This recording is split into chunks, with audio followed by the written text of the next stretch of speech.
Hello, my name is Russell Trafford-Jones, and thank you for joining me here on Broadcast Focus. We look here on the channel at anything in the broadcast industries and the media industries, which is interesting, whether that be technology or the people behind it. And we've certainly spent a lot of time looking at diversity and how to get into the industry and how to move around.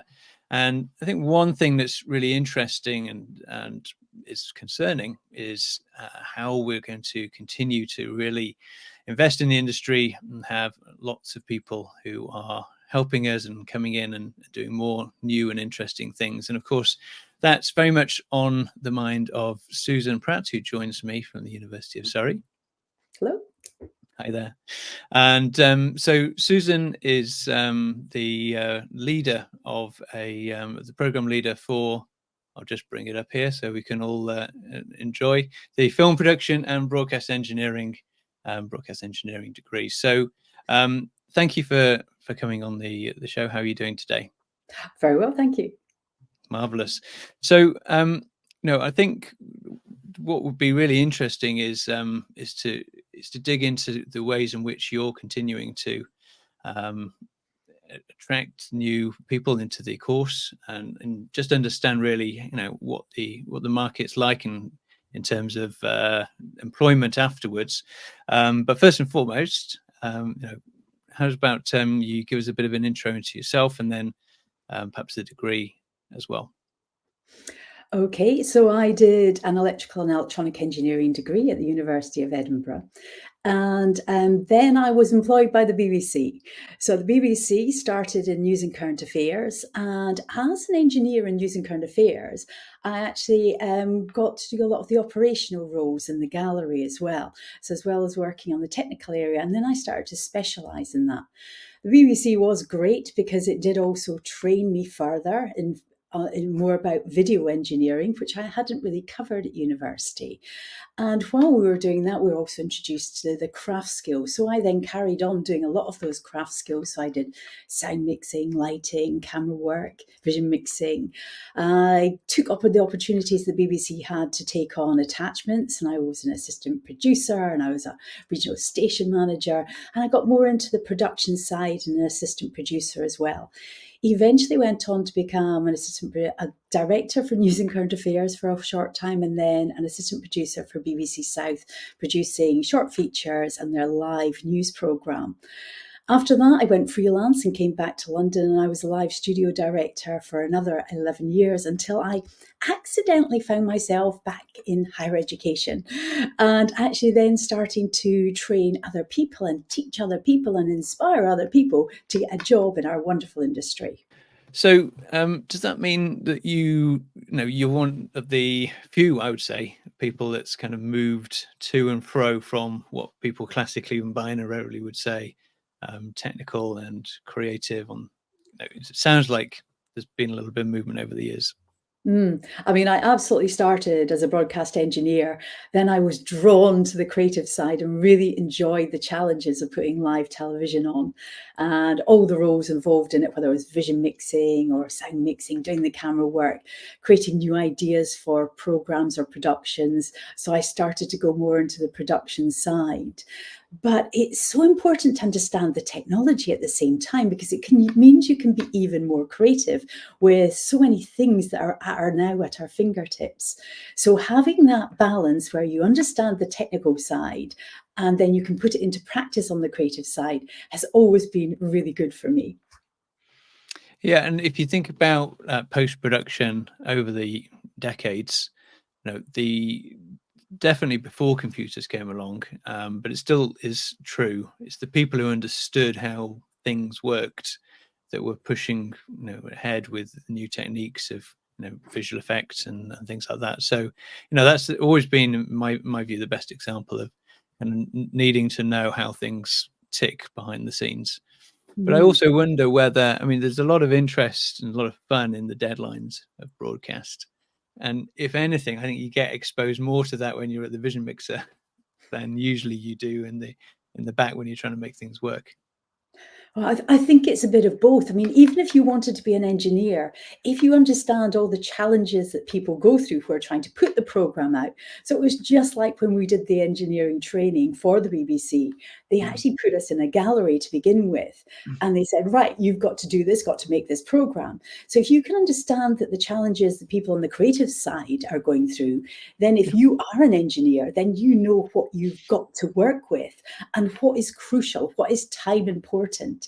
Because some things actually, it doesn't matter if we fix that now, but other things we absolutely need to know if we've got that camera up and running or not, because we have to rearrange the whole program as we're going out live. So as an engineer, having an understanding for the creative process makes you a better engineer. But it also, for me, it was a bigger challenge to be part of that creative process and put ideas together, not just on the post-production side that you were talking about, but even on all the technology that we have. Mhm. If you know what you're doing with the cameras, you'll record in the correct format to begin with. You'll be able to deal with the pictures properly. You won't have Yeah. overexposed or underexposed or crushed information. You can use the fact that you've got a log recording to make a more interesting final production. So by understanding the technology, it makes you better as a creative as well. Mhm. That's fair. So, what is it what type of courses do you have on your the film and production and broadcast? I mean, I do bring it up just so I can read it. It is a long title, but the film and production and broadcast engineering course. That therefore is that a combination of the two disciplines, so It, to speak. It absolutely is. A lot of people, when they leave school, they're not really sure what they want to do. They might like the technical side and understanding of that, but they actually can be creative as well. Sort of a bit like myself, when I joined the BBC, I knew I love that creative side as well. So we're taking these students that have got an interest in both areas and hopefully giving them knowledge in both those areas. Some of our modules are very technical. They are going to bring you up to speed on video over IP, on the electronics, on the maths, keep you aware of formats, compressions, how to stream, all the things technically that you need to know. But we're also going to give you the opportunity to use the latest cameras, to work in a film set, to work in a TV studio, to actually produce huge productions, something like we've got one going up that we're planning for this year. It's called Univision. It's going to be a 1.5-hour broadcast. It is at the university equivalent of Eurovision. And it is no mean feat, both creatively and technically. We're taking fibres from one part of our campus to another. So one of our students is the lead engineer on it, and the others are working out the creative side on the outside and on the other side and the production. So by doing the course, you get exposed to quite high technical level on one side and a very strong creative level on the other side. And then going forward, you will be able to go whichever direction you want. But we all know that if you've got these technical understanding and technical knowledge, you're more likely to get a paid job in our industry. Hmm. Yeah, I think I like the idea that I've seen some of Univision from previous years, and it is a lot of fun. And I think what's great at my university, we did an election show, and of course the good thing about trying to emulate these really large shows is it is a little bit ambitious, really. Let's face it. But if you don't do that, then you don't have that element of fun. And I think the Univision is really cool idea. So, but yeah, as you say, then you get to encompass everything. You've got to produce an actual show. Someone's got to vision mix it as well as engineer it. And what other courses are going on around your film production broadcast engineering course? So the other degree programs, Mm. I mean, we were actually developed because my colleague Alan Haig, he actually was a tonmeister and graduated from the University of Surrey. Now, this is a course called Music and Sound Recording. It's been running for over 50 years, and it was one of the first courses that brought together really strong physics and audio engineering, and also very strong technical skills on how you record someone Mm. for a band or for a station, or now for television. And it takes you into the physics as well as being able to hear, does this work? Does it sound nice? Can you edit all the streams of music together to make the best recording production. So their students are composers, they're performers, but they're also really strong on the technology. So again, bringing the creative and technical together. So we're effectively the sister course for this, but ours is for video and film, and then Yep. the technology behind it. So recently you had an outreach day. Can you tell us a bit about that? Because that's your way of trying to talk to local schools and make sure they know there's a university nearby then, and help them understand what they might want to do at that university. I mean, what's so important is I've had a great career. I still have a great career, which is in the broadcast, related to the broadcast industry. All the jobs, all the people that you're talking to have great careers in the broadcast industry. But youngsters don't know this exists. They look at the telly, they see that little square on the box, and they think that it's only this person. They don't realize there's a team of people behind this to actually make the television work. They don't know there's all this technology involved in making the television work, or the streaming work, or TikTok or Snapchat. You've got to understand the technology to be able to get your message out to other people.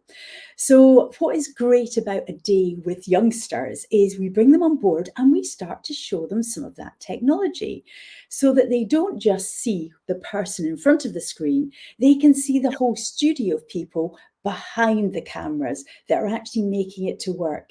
We work with them for a whole day. We take them through some of the technical theory in the morning. So this is from 2 local schools from widening participation backgrounds. So they've got an opportunity to see different things. And then we take them into our wonderful TV studio, which has only just been finished in January this year. And we show them a little bit of green screen, how we can make virtual reality work, make someone look like they're in a different part of the country or a different part of the town. And then pull a whole production together so that they're actually involved and they're making it. So they can see the technology, they can see it in action, and they can have a go at a lot of the skills themselves, whether it's from working a camera to doing the vision engineering, sort of making the cameras that you're cutting from and to the same color. Because we'll take it for granted. Yeah, we'll take a picture and it's not right, we'll correct it afterwards. You can't do that with live television. You've got to do it there and then. And to do that, you've got to understand a little bit about the broadcast signal. How was it encoded? How did we make the color? What are the changes you can actually do?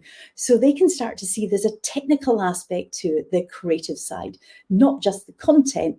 And people need to know how all the equipment works too. I think as much as some people do know that there's people behind the camera, effectively what happens is usually someone sweeps around, they say, thanks everybody, and look at all these people who've helped me do this program. But what you see at that point is a load of people holding mics or holding cameras or whatever and standing around. So you don't really see what they're doing. And from everybody's experience of using a camera, there doesn't seem to be a lot to it. And so, I think is that not until you actually get your hands on a vision mix or whatever it happens to be that even if it's just talk about, right?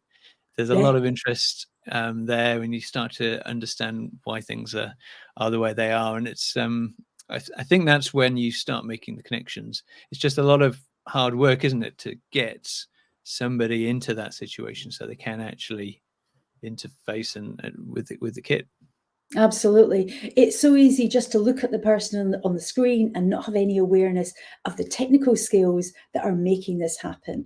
And more kids are just seeing them on their phone. So it's automatically there. You don't even need a big camera. So it's all hidden behind this wonderful, it's just magic. Everything just works by magic. So if they can actually understand, they could be part of pulling this together. They could be part of making someone look like they're on Tower Bridge when they're actually in the University of Surrey campus, that they're in an ice rink just about to be run over by a car, as one of the shots we did behind the green screen. We can create this inspiration that actually they can be part of it, that this could be their future as well. And so what age groups do you what age groups did you have at the outreach event? So last week was really good. We had 15 to 16-year-olds. So they're just about to choose the subjects going forward. And if you really do want to be involved in a lot of the engineering side and the development side in film and TV and streaming, then having a basic maths understanding is really, really useful. It makes everything going forward, the programming, the IT, working with the equipment, so much easier. So we were sort of there to inspire people, keep that maths on, because it's got a practical application in our world of broadcast engineering. If you lose it now, it's going to be harder to do some of those roles and to get into our side quite as easy. I mean, actually on our course, we do have a maths test that if for some reason the school isn't able to do maths A-level, we can actually look for the aptitude in the student or the applicant. Okay, that's good. I mean, do you find that people have kind of already made up their mind though already by 15, because they've already gone through the GCSE choice, and of course the government keeps it wide, and you have to do some maths and English and things like that. But is there an element that they've already kind of said, oh yeah, well, I'm not really sciencey, so I'm going to try not to try and do this and concentrate on something else? Is that actually something which plays in to the later age groups? Well, what we've seen is if someone can be inspired by having seen something, going to an event like that, seeing the technology working, knowing this could be me in the future, that can have a strong influence. It's not going to change their abilities in the subject, but it might give them a reason to want to try. I mean, why do maths if you think it has no future? If you do maths and you can be part of this team that are working behind the scenes on an outside broadcast, working behind telly, working on streaming, building studios, actually creating new studios round about the country, which is what some of my graduates have gone on to do. These are quite exciting jobs. So if you don't know that this exists, then the idea of, just doing maths, it's a bit boring. Why do I need it? But actually, it can lead you into this wonderful world. Then I think if you can hear that at any time, it's going to have impact. I think there has been research that have said the earlier that you can reach youngsters, the better. But I don't think it's a lost cause by going to 15 and 16-year-olds. I think that's a fair point. And, there's no right answer. You need to talk to 15, 16-year-olds as much as you probably need to talk to 8-year-olds. And, don't know, you'd end up talking to schools all the time and not doing any teaching if you had to do all of them. What's the reception from schools when you contact them and say, look, we're doing this, get your children into a studio? What do they say? That is a brilliant question, because I've done this before, and the last time I had 50 youngsters, and they were 17 to 18-year-olds, and they were already doing maths as an A-level. So I deliberately invited these students from wide participation backgrounds to come to this brilliant day. It was actually sponsored by EMG. They brought along a £60 million OB truck. I set up an event that we were filming. There was wonderful cameras. There was so much equipment. It was amazing. And these students were in a bus, and they were turning to their teacher and going, "Miss, why are we going to a media thing when we do maths?" So that was their opening statement. By the end of the day, they knew why they were there, and they'd had a fantastic time. So it's definitely not too late. That's good. And so, does that mean that are the schools kind of surprised when you approach, and their careers? Do you have people who are careers advisors approaching you? How does that work? I would love to talk to all the careers advisors and say what great jobs you could get. Come on my course. We had some wonderful applicants just the other week, and they had gone to their careers advisors saying that they were going to come and they were applying for my course. And they actually said, "Oh, why don't you just do engineering there? Even the careers advisors don't know what we do, don't know about our industry." So this is something that I need help from the industry to actually pass back to careers advisors to say there are wonderful things going on. There's amazing jobs that youngsters can have if they get involved in the technical or the creative side of filmmaking and television. But having that technical edge means that you are so more likely to get a job when you leave university. I mean, our course has 100% employment when they leave. I have companies phoning me up asking me, do I have more graduates? Mm. I think one of the companies you work for has got graduates from the last couple of years, because when they know that the students have the skills and they can move into the job quite quickly, then that is very desirable. So we know that we can help students get employed in all areas of film, TV, and broadcasting. It's really tricky, isn't it? Because, in the same way as you're saying to students, or carry on learning maths, it's a broad tool Mm. which you can then bring into the industry and do fun stuff in your course, your program. But I think there's some people who would be saying, well, don't do broadcast, do the engineering, because then you're still in it. You've still got a broad tool. But what the students then missing out on is that all of this actual, in studio time, honing their craft and understanding which parts of the industry they want to be in. So I think it's quite a difficult balance for some people to say, well, should I go through the traditional route and then go into broadcast, at which point you've got to have sold yourself, right? It's up to you then to have done some stuff in broadcast by the time you leave. Plead with an employer who can say, oh, right, okay, so you can do that and you've got some experience. Okay, great. Because otherwise, you can't, as an employer, you can't just go to a physics department or an engineering department and say, well, who's interested in media? Because it's too late by then. It's all a bit weird, right? So I think that's the problem, and that's the benefit of this type of course. I mean, as you know, we are actually an IET accredited course, so that everything that you would get in an engineering degree for an incorporated IET accreditation, you get on our degree. It's a very long process, very strict and very carefully done. Some lovely people from the IET came and inspected, and this was during COVID, so very challenging. But they loved what we were doing, and a lot of the projects that we do, even though they're creative projects, they actually have a very sort of technical bias to them. The way you run a creative project is very similar to the way you'd run a technical project.